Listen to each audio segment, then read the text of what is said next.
Skylanders Superchargers turns 10 years old today, and this one definitely is bittersweet for me. I would say this is the game I was most hyped for coming out because I'd pre ordered the Dark Edition months before and was seriously counting down the days for it to release. I thought the ideas of vehicles was genius, and it truly was going to be a smash hit of a gimmick. But would this game live up to the hype? Before we continue, I would love to share about my Discord server I started a couple weeks ago. I'm doing several votes on there right now to determine who I should use for my Giants Nuzlocke, so please join. Link is in the description for this Discord. Anyways, back to the video. I remember picking up the Dark Edition at GameStop and also picking up the Sky Slicer, Sharpshooter Terrafin, who I was actually really excited for at the time. There really was one Skylander every single game that I was super excited for. So, like Giants, it was obviously Thumpback. Swap Force, Quick Draw Rattleshake, I really wanted. I believe for Trap Team, it was King Cobra Kadabra. And then, yeah, for this game, it was Sharpshooter Terrafin. And then I also picked up the Shark Tank as well. So on the first night, I absolutely loved the game. I thought the gameplay was superb, and I thought it was going to continue to be a great game. I also remember during Wave 2 that Frightful Fiesta came out around Halloween time, and it was one of the best in game variants, in my opinion. Unfortunately, Fiesta is known as one of the most weak Skylanders in the game. Although his design is amazing, just his in game damage is just not enough, unfortunately. But as I kept playing and collecting for this game throughout the months, I felt as if something was missing. At this time, majority of my friends had stopped playing and moved on to other games like Minecraft, Call of Duty, and even sports games. I felt like an outlier among my group, which really drifted me away from the amazing franchise that is Skylanders. Another miss on Supercharger's side was just how lackluster the boss battles were.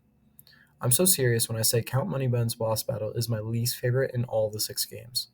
It's so tedious and nearly impossible to not take damage.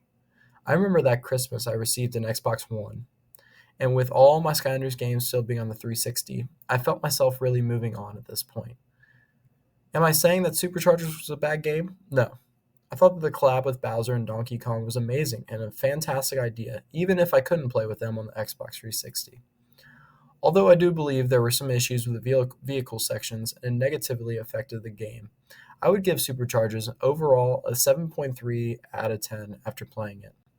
I don't think anything was wrong with the game per se. I just really think that the vehicle sections took away of what Skylanders truly is. But I do believe that Vicarious Visions as a company really hit the mark better than they did with Swap Force. See, my biggest problem with Swap Force, I do think overall Swap Force is the best game, but when it comes to is it the best Skylanders game, that's the true question. I really just don't think that Swap Force feels like a Skylanders game. A lot of the stuff was just very different, and it was obvious that Vicarious Visions wanted to go a different path with Swap Force, where I feel like Superchargers felt more like Skylanders, if that makes sense. So I think that Vicarious Visions definitely improved with that. And not only that, but the storyline of Superchargers was fantastic. I mean, just the idea of the darkness and mixing up not only Chaos being the only bad guy, but the darkness as well. Not only that, I mean, the game starts out with Chaos winning. I mean, really, it was an uphill battle from there. While usually, I mean, Chaos tries to take over. That's usually how the games work. But with this one, we were trying to take Skylands back, which I thought was super interesting, and it really thought outside the box, where I think that Toys for Bob really didn't shine in that section. I think in some ways, Vicarious Visions did better than Toys for Bob, and I would love to go in a video in the future, really ranking the two and just putting them uh, side by side, seeing who is the best game developer between the two with the Skylanders franchise.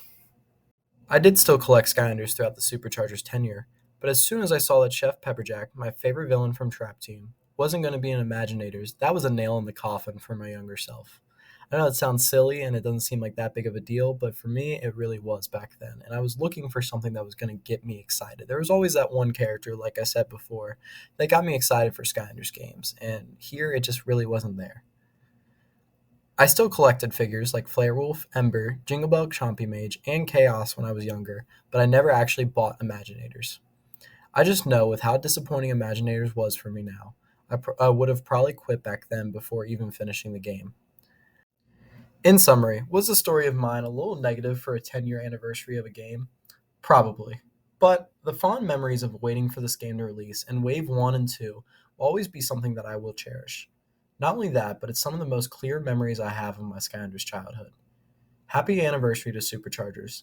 And if you all have this game still sitting around, I push you to blow the dust off and give it a try. Thank you all so much for watching, and I'll see you all next time.